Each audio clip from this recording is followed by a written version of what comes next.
So everyone, we're at the end of the presidential tour. This is my friend Erwin Porter, and he saw Bill Clinton in 1996. And Erwin, can you take us through that day? Well, it was on August the 30th, and so me and my dad came up from New Madrid and to see Bill Clinton. He was just coming off the Democratic Convention in Chicago, so Cape Girardeau was their first stop. So we come on up, and we got here early to get a good spot, and we did. And so it took a while. They finally rolled in with a bunch of Secret Service SUVs and I don't know 4 or 5 buses with the Clinton Gore.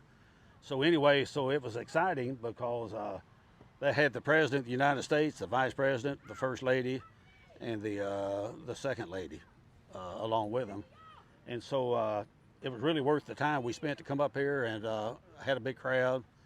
And it was just a very nice day weather-wise, even though it was August. It wasn't just terribly hot.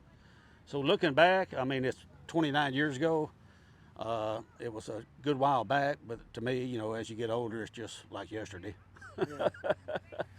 And it happened right over here. Can you tell Yeah. us about how you had a conversation with Al Gore and Hillary after Yeah. the speech? Yeah, so after the speeches, we stayed around hoping we meet some of them, and we noticed they were kind of like, you know, meeting and greeting people. So we was just right over here, which isn't very far. We wasn't very far from the stage. Let's just say 30 yards, something like that. So we had a real good spot. So afterwards, a lot of people were leaving, and we hung around. And it wasn't real long. Vice President Gore and his wife Tipper Gore, and then Hillary Clinton worked over towards us, and they kept coming, and so they came right up to us. So we started up a conversation and kind of introduced ourselves, and so it ended up my dad had a good conversation with Hillary Clinton, just about general stuff. He had a cap on that she really liked. She mentioned something about his cap, so he explained to her about his cap.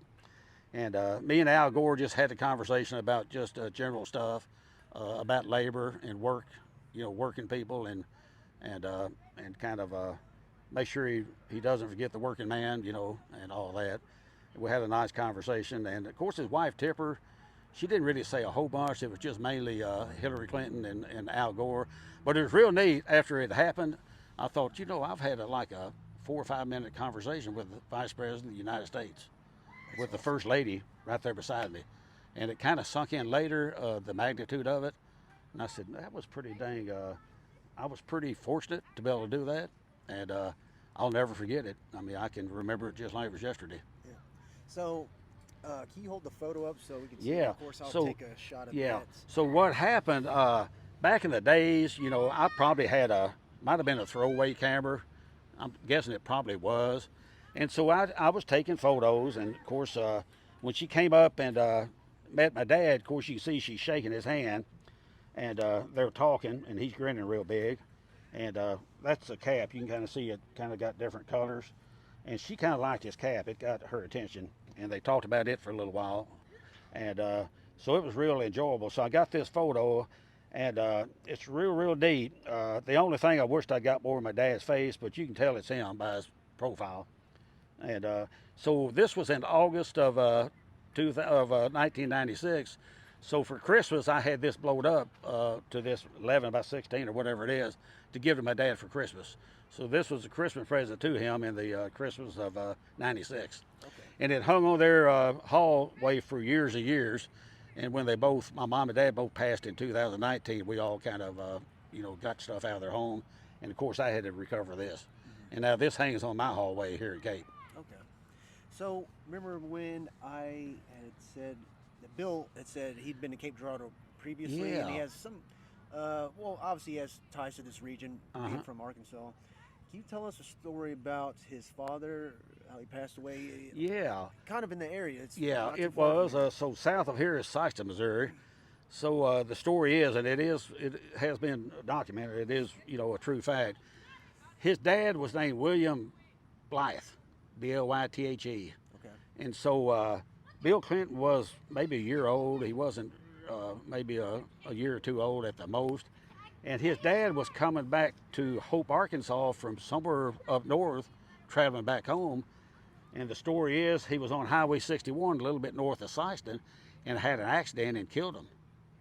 And then so a little later on, his mother remarried a Clinton. And so Bill Clinton actually took his stepfather's name.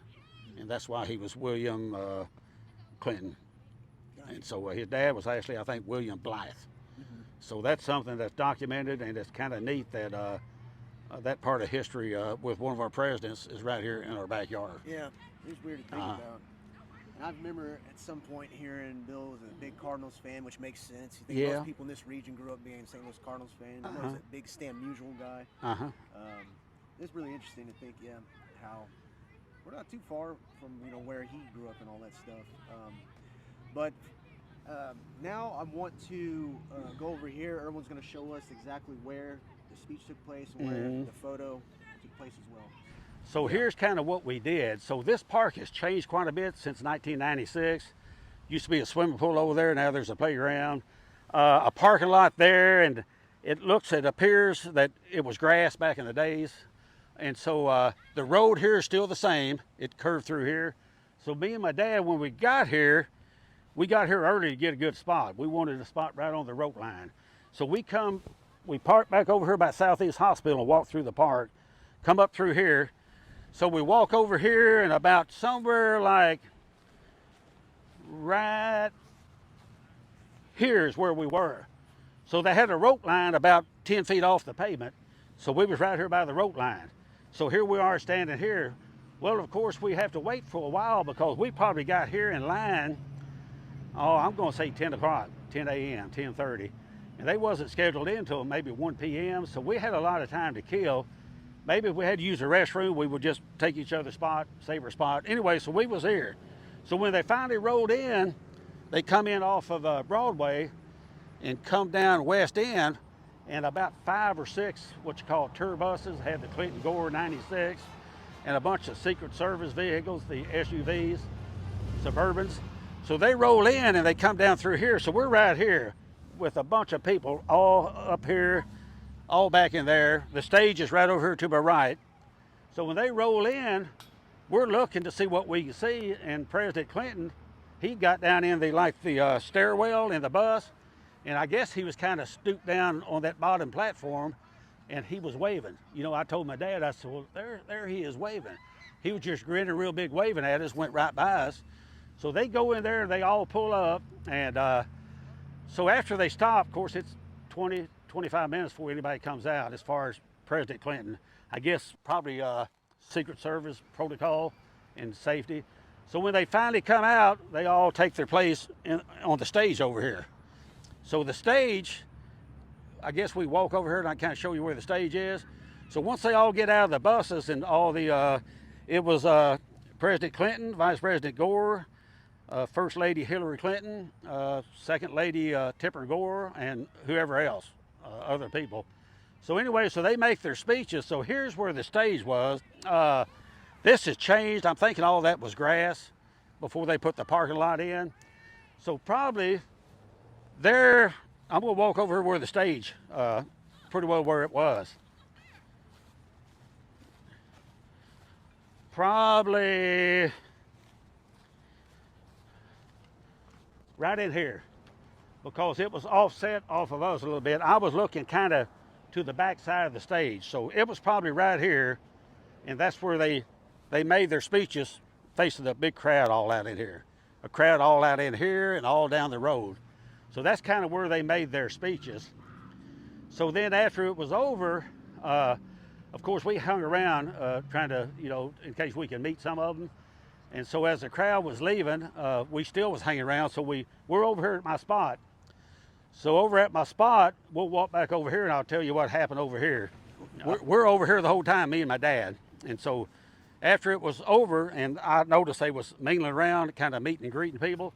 So we stood around here, then Vice President Gore and Hillary Clinton and Tipper Gore kind of worked their way over here towards us, and they come right over to us. And when they did, we struck up a conversation. That's what this picture is when she introduced herself. Her dad introduced him to her. So we had a conversation with First Lady Hillary Clinton, And then Vice President Al Gore, we had a conversation about just mainly work-related issues and jobs and stuff like that for him to, fight for us, make sure we got jobs and all that. And then, of course, Tipper Gore talked some, but she wasn't in the conversation as much. So really, I had about a 4 or 5 minute conversation with Vice President Gore. Well, President Clinton, he was kind of behind, kind of coming our way. So I thought, well, he's going to end up over here too. I'm going to be able to meet him. Well, he got kind of close, let's just say 20 yards, and all of a sudden it's over with. Secret Service and all that, I guess they was on a time schedule or something.